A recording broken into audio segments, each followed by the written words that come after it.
I'm pretty old school. I've got slides. I miss the digital revolution entirely, and so I'm going to ask Aaron to help me make sure I keep this in focus because my eyes are going, so I can't tell if it's in focus sometimes. Also, you may, if you need to, want to pull up a little closer if you can't. You know, I mean, I can't control the quality, the quality of the visual experience as much as I'd like. So you have to let me know if things are out of focus or anything like that. So let me just start out there. This is one of the best paintings I've done, actually. This is a painting by a man named Théodore Chassareau. And what I thought I would do tonight is first of all, show you some things that I like that have meant a lot, that mean a lot to me as a painter. And do we have to absolutely have that? Can we cut that off? Yeah, it's better. And so I'm going to show you some slides. Then I'm going to do of paintings that I admire. And then I'm going to do a kind of a lightning tour of the last 30 years of my, my career. And I'm going to try to move it along so I don't bore you.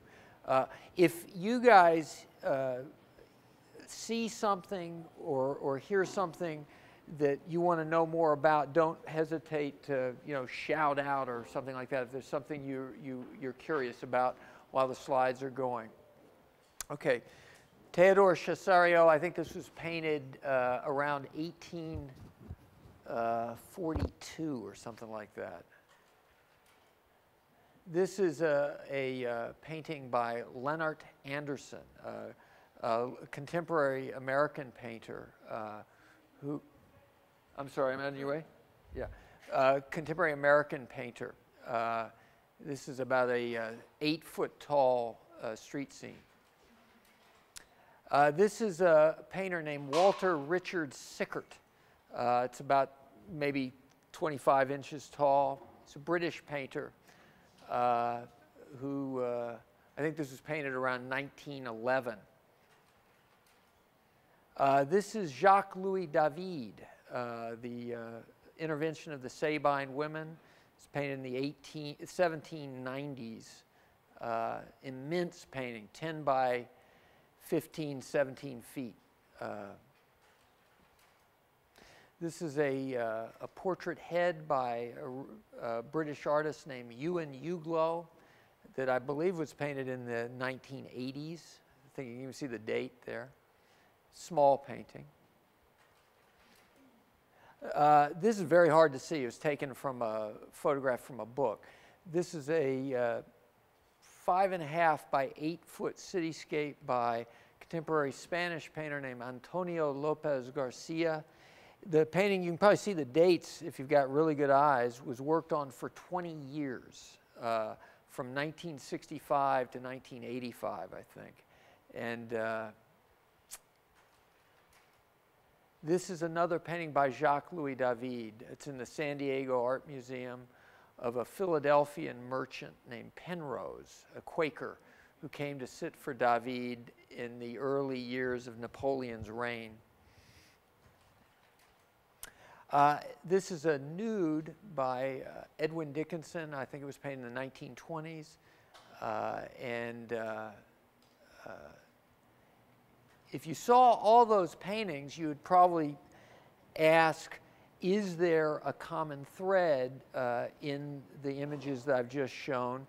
And I think one of the ways I'd want to frame the talk tonight is to say that part of my project as a painter has been trying to figure out what that common thread might be that makes me so passionately admire those works and many others besides across centuries of artistic making, and how they resonate or fit together for me.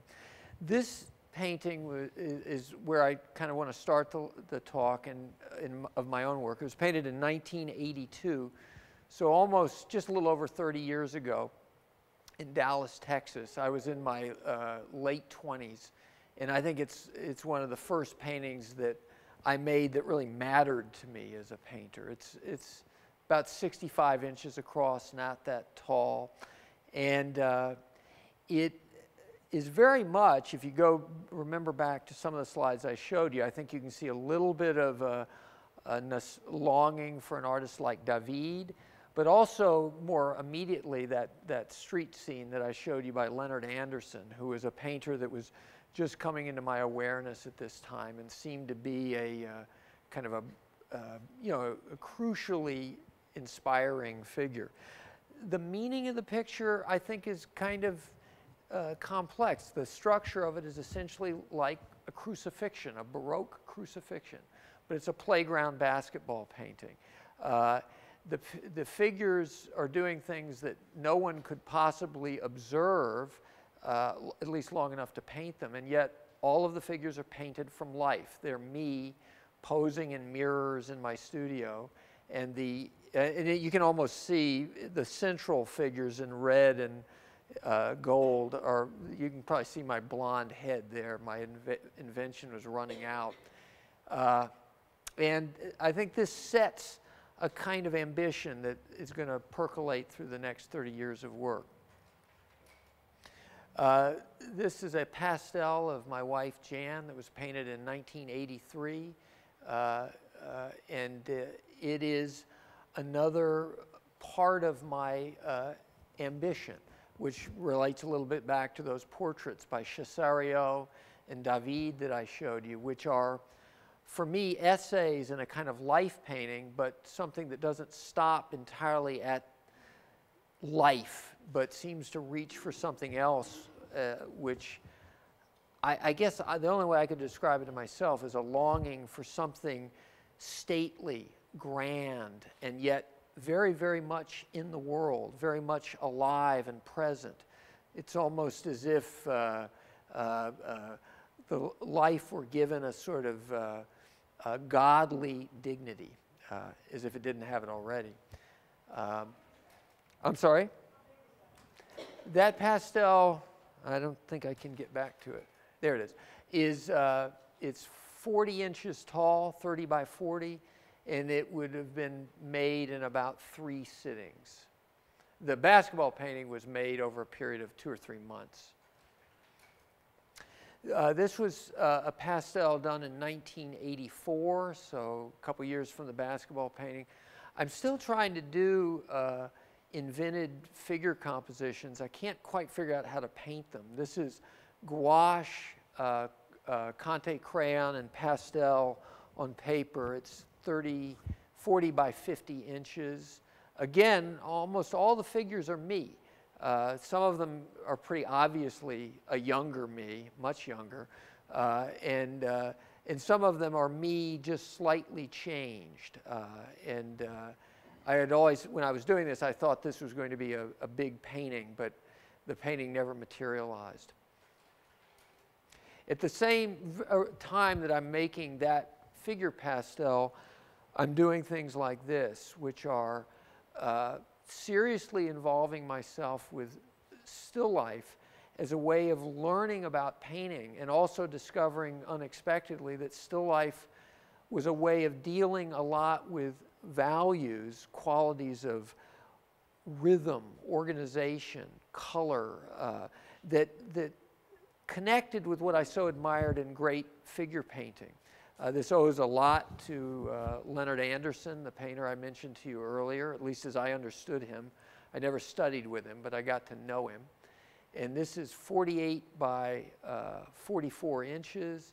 It is painted over a couple of months, maybe longer.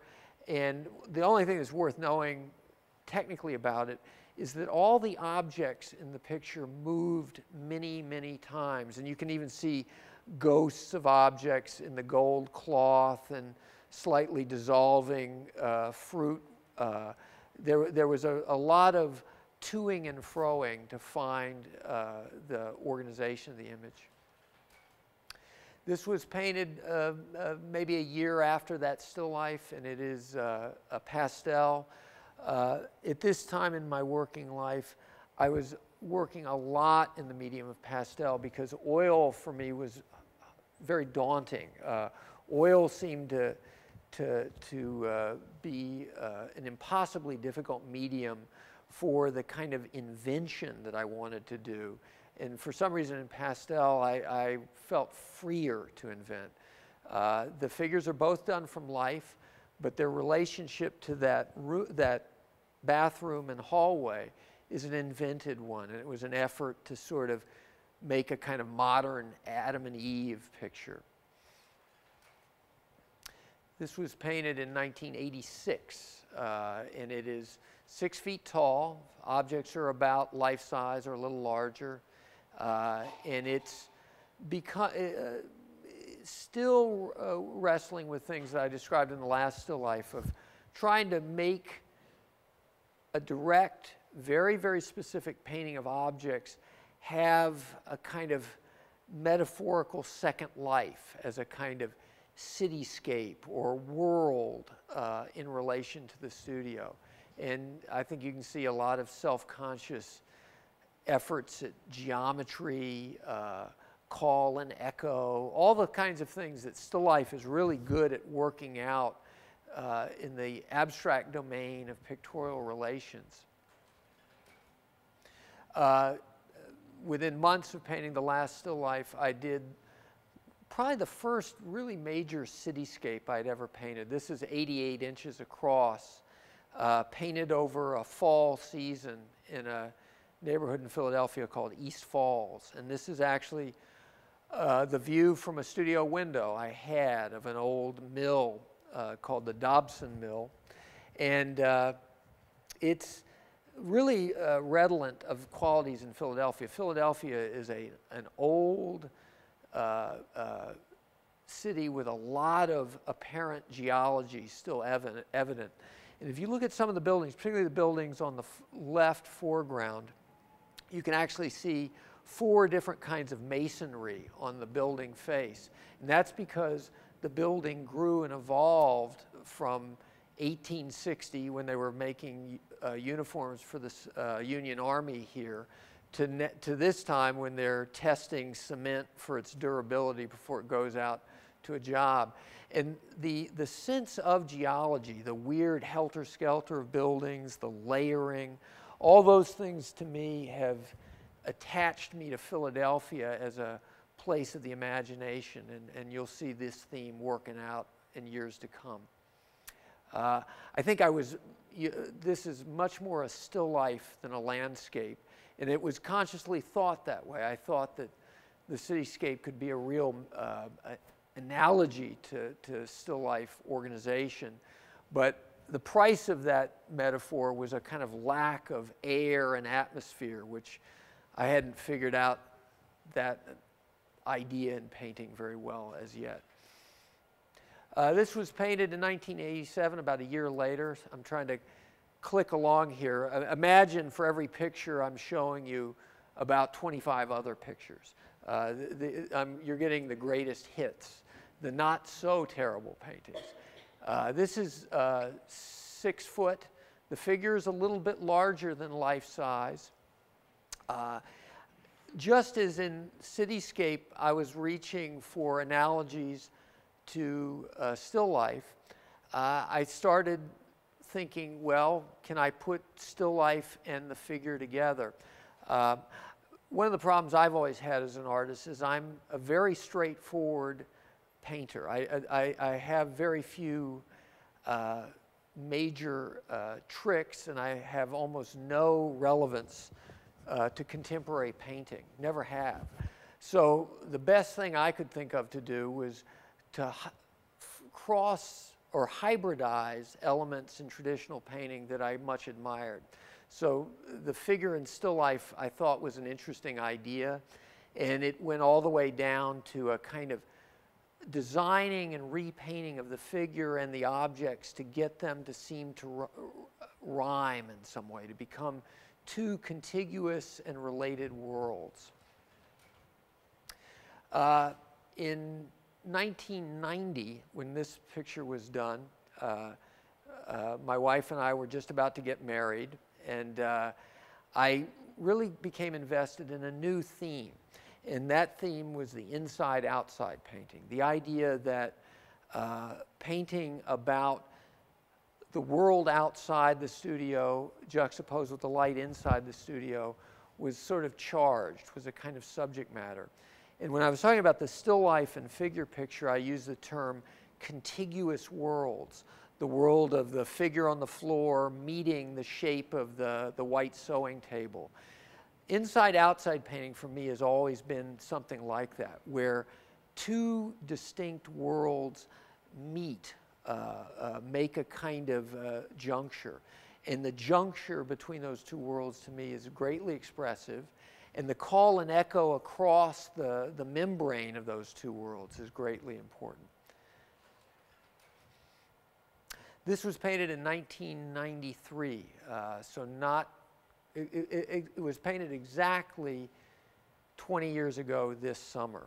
And so I was in my middle 30s, I think, and this is my first serious full dress effort at what I had come to admire in that fellow Lopez Garcia's work. This is a sustained cityscape that's been worked on from the winter way into the summer of 1993. So it changed from a winter landscape to a summer landscape. And it was a real effort to sort of unpack what I mean, you know, get closer to an idea of atmosphere as a feeling in work, which I wasn't really capable of when I'd first started out painting cityscapes.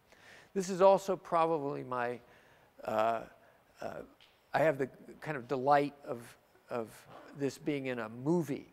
If you ever see the Paul Mazursky film Faithful, you'll see this film behind Cher's head periodically through the life of the movie. And it's actually a great thing because her big kind of Italianate hair rhymes with the trees back there. I was very pleased. Oh, wait. This was painted about not quite a year after that last painting, and this is another effort to sort of mythologize urban space in the studio, to turn it into a tableau where the whole might be a little greater than the sum of the parts. It's 5 by 11 feet. You can sort of see a seam between the two worlds, and it's actually two canvases that have been bolted together. It was worked on for a long time, an entire winter season into a spring, and then became the core of an important exhibition I had at the Bowery Gallery in 1994, where I felt like I was finally, in my mid-30s, able to really sort of debut work that I cared about. This is called Sykes Mill Studio. I think it's obvious, but for me there really were important rhymes between the figures and the landscape, the architecture of the room.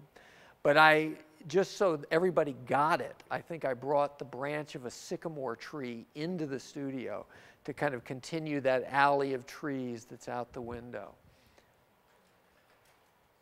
In 1996, a couple years later, is it pretty good focus? This is a painting called Sympathy for the Model, and I had long been trying to do psychological narratives about men and women in interiors, and you saw one of those, that Adam and Eve picture. And by 1996, I had given up on that enterprise entirely because I realized my inner life was entirely in the studio. It was no longer in any kind of normal set of human affairs. It was all about these relations I had with models and other artists that were coming and going in the studio. So I thought I would make paintings that were about the kind of layering of human personalities with the mythology of picture making and studio life. This is 30 by 64 inches.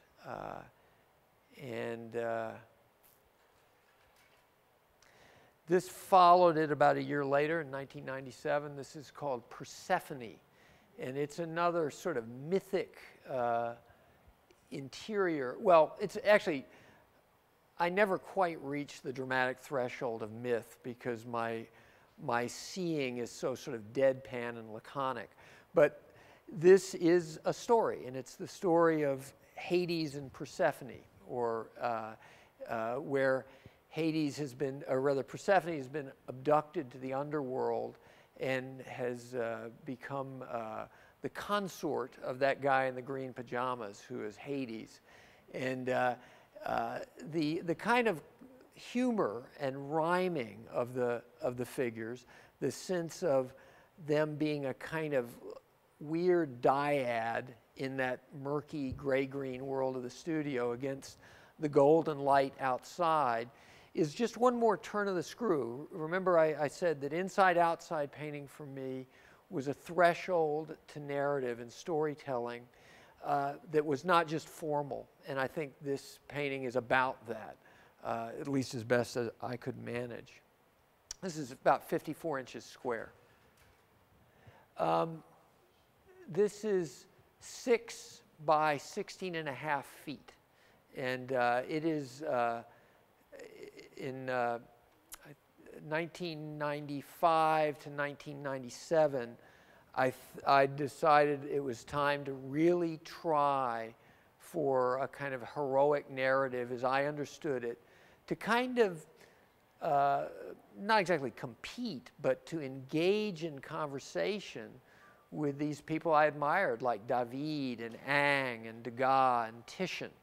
And so all those figures are painters, models, people in my life who play roles in this kind of, or parts in a mythic condensation of Homer's Iliad. This is called Playground in Manayunk, which is where I live, the Iliad. The playground doesn't actually exist. It's actually a parking lot of a VFW on Schurz Lane. But those buildings back there are, you know, something I could see and painted in sketches. The figures are all painted in the studio. And if you know your Iliad, the stories are as follows. The center panel is called The Rival Goddesses, and those women around the guy in the red jersey are competing. They're trying to get Paris to give them the golden apple as the most beautiful of the goddesses. On the far right is Paris's prize, Helen. She's the woman in the orange jersey with the gray cut-off sweatpants. And she's surrounded by the artists and members of her retinue. And then on the far left is the war before the walls of Troy, where in no particular order you'll find Patroclus and Achilles and Hector and Andromache and, you know, the whole crew. It's very, I think, tongue-in-cheek, but I don't mean it as a parody or something of a joke. I mean it as something deeply felt, but felt with a sort of sense of, you know, irony about what utterances are possible in the world I find myself. So Manayunk gets to be a mythic place, but I can't in good conscience dress these people up in breastplates and helmets. I can't. Others might, but I can't. This was painted about a year later. It's another mythic story. It's called Afloat on a Wine Dark Sea, which is the caption from, or is an epithet from the Odyssey. And this is Odysseus and Circe, or Calypso, take your pick, you know, in a kind of drowsy bedroom, but it's also plainly a studio. That's the debut of one of my great collaborators, my red husky Ginger. My first effort to paint a dog from life. And the figures in these pictures are never actually together because that was unreasonably difficult and expensive. So John and Eve and Ginger would come separately, and then I had to invent their relationships from the commonly shared space they had, which was the bed. This painting is 66 by 72, so the figures are about life size or a little larger. this is kind of a Caravagesque deposition. And it's 84 inches or 7 feet. It's painted in 1998, 99, 2000. It's worked on off and on for about 2 years. And it doesn't have a big mythic story, but it's very much, I think, a kind of romance about the courtly, collaborative life of the studio, the involvement of artists and models in this kind of project of art. And it's all set against that mythic world that I got to look at for so many years in Manayunk. That's my studio. That's what I got to look at for 14 years. This is a painting called Roxborough Roofers that was painted in 1999, so we're kind of moving along. This is 7 by 6 feet, I think, and it is, believe it or not, this was painted from life. A couple of my friends, John Lee and John Meehan, and my wife Jan, were cajoled into standing on the roof of the factory through one of the hottest summers in memory ever. I remember I used to throw bottles of water down to John Lee and take away the ladder so he couldn't get down. It really was like Bridge on the River Kwai. But the result of the painting is as desperately as I was trying to do an Aikens kind of Philadelphia neighborhood painting, it turned into something very different. It kind of turned into a Chinese puzzle where the key to the painting happened one day when the central garage in the middle distance, where you see a blue truck, the doorways to the garage were opened up while men were cleaning out the garage, and that might have been on the 35th day of a 40-day painting. And suddenly a set of abstract comings and goings through the walls of the space became clear. And, you know, even though it's a life painting, it's worked on in ways that are endlessly kind of searching for connections and rhythms between near and far, between figure and ground. And I think even the last chapter in the painting, which was a complete repaint of that blue sky, pivoted on a discovery I made at this time, which was the best way to paint fair weather clouds in a blue sky is to paint the clouds first and then paint the blue around them. A little technical trick for you landscape painters out there. What it does, though, is has this weird effect of being able to make the blue sort of punch holes and carve the clouds. And that discovery created a sort of little bit of call and echo with the openings between the figures and the ventilators and those garage doors that I think held the painting together in a way that it didn't before it was done. This was my homage to Friedrich Nietzsche, who is one of my great heroes. And this painting is named after Nietzsche's Latin motto, which is Amor Fati. Amor Fati, which means literally love fate. And in 99, 2000, I decided I had to try a true sort of Baroque religious painting, but lacking any coherent faith except in painting. My actors become, you know, models as furies and angels, and you know,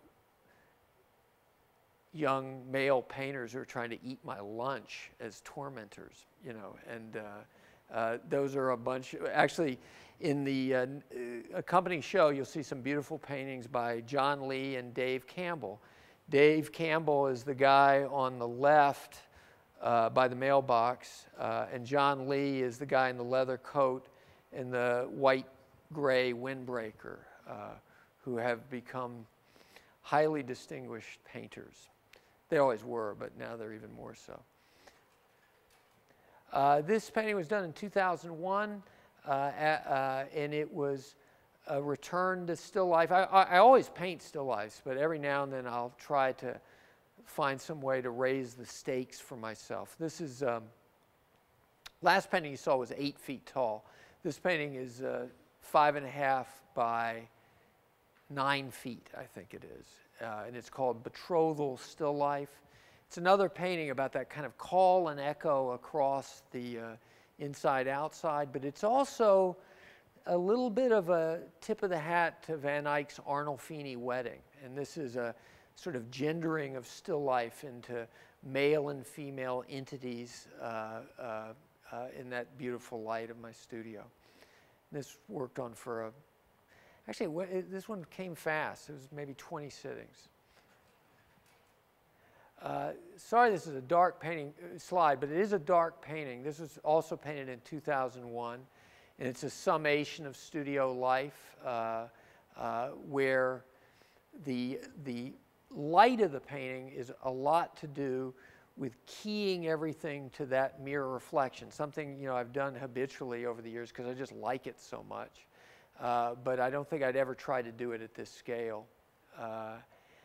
There's lots of little interesting things in the painting, but the one thing I will say is the wall of postcards, which is like a little half wall that floated in my studio, I always thought of that wall of postcards as like a DNA chart. And there's a sense in which those shapes and forms of master paintings that I would look at become sort of like the chromosomes of pictorial design, if that makes any sense. This is the fall of 2001. This was actually painted, I remember I was working on this painting when 9/11 happened. It was this ungodly beautiful fall of 2001. And the painting sort of unfolded from September to November of that fall, and was another. I didn't quite know it, but I was a year away from leaving this beautiful studio. We got kicked out because the building got condoized, and this became, I think, a last testament about this dreamy world that had meant so much to me the previous 10, 12 years. This was painted in 2001. It's called Betty Loves Shelves, and it's a sort of dramatis personae, or a kind of an array of still life characters that are. There's not a big story to go with it. I think this was a kind of bravura painting to sort of see how much I could do with layers of space and light in a very shallow literal space. It's about 60 inches tall.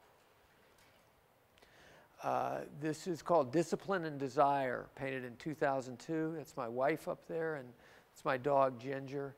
And they are part of a studio allegory about, I think, about the way appetite gets turned into form for certain kinds of painters like myself.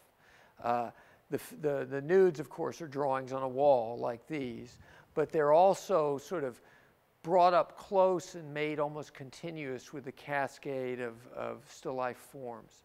This is 56 by 50 inches, I think. It's about 40 inches across. It's called Distressed Desserts. No big story. I like this painting a lot.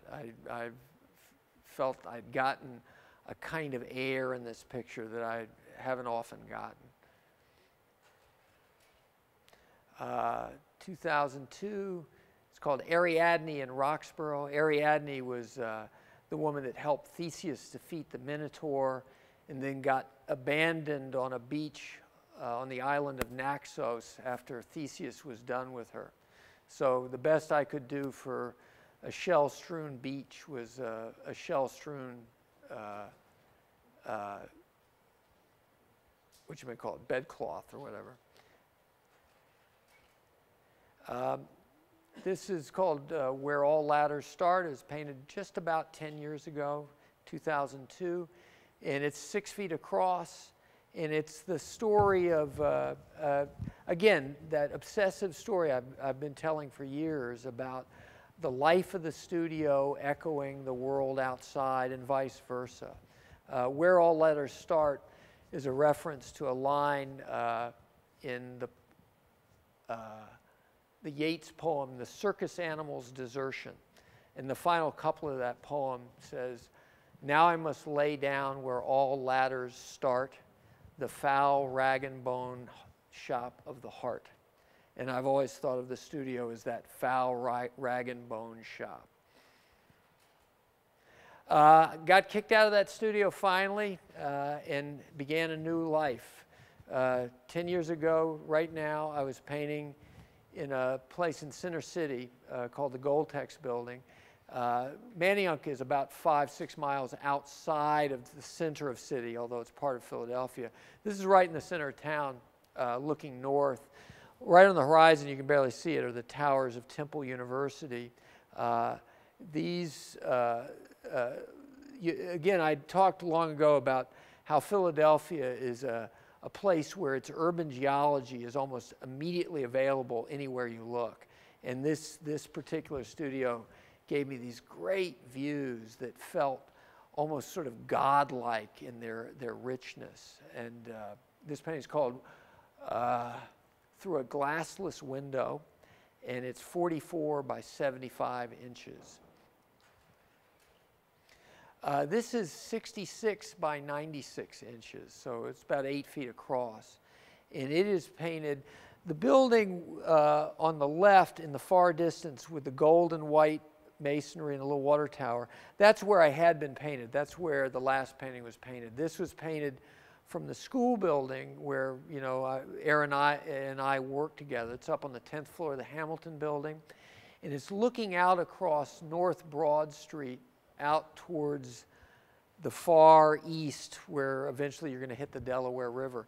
You'll see this view again in a little while because you'll see the latest development in the city's urban geology.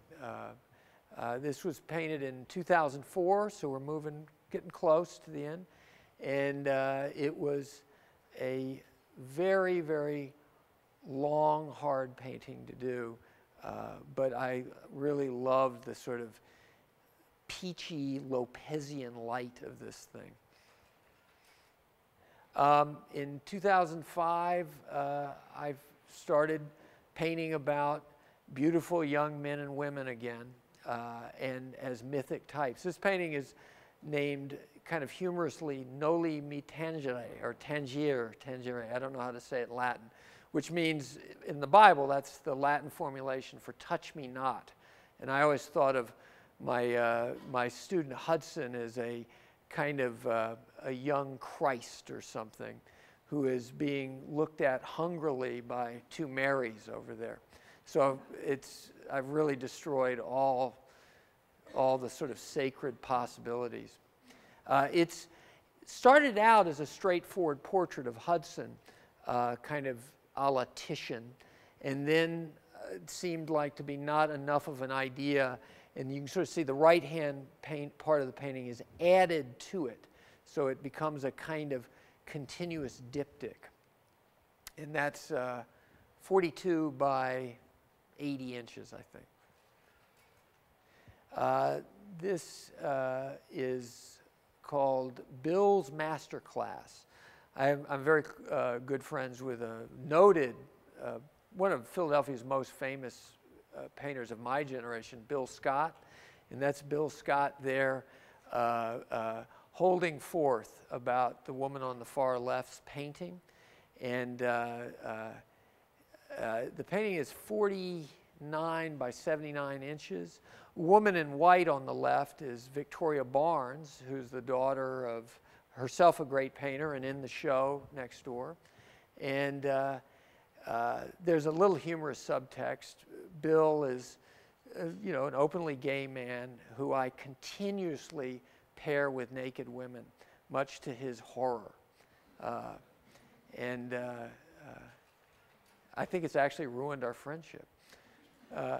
This was painted in 2006. It's 6 feet tall. It's called Caracalla. Caracalla was the emperor that built the baths of Caracalla in Rome. And this is another one of those urban geology pictures, ascending, I hope, to the level of myth. It's painted from life over a winter and spring from the old 1301 building where the academy used to be located. This was also painted in 2006.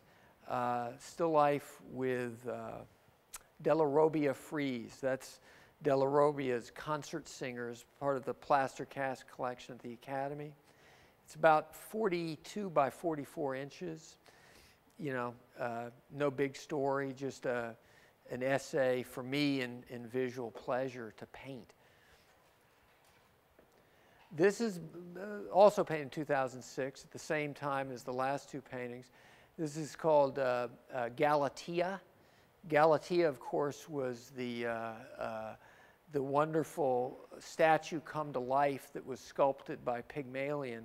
And I think the woman who's playing, you know, the sculptor is, this is a little bit of my kind of humorous response to listening to my models endlessly complain about the grievances and wrongs in their love lives and their desire to find a good man.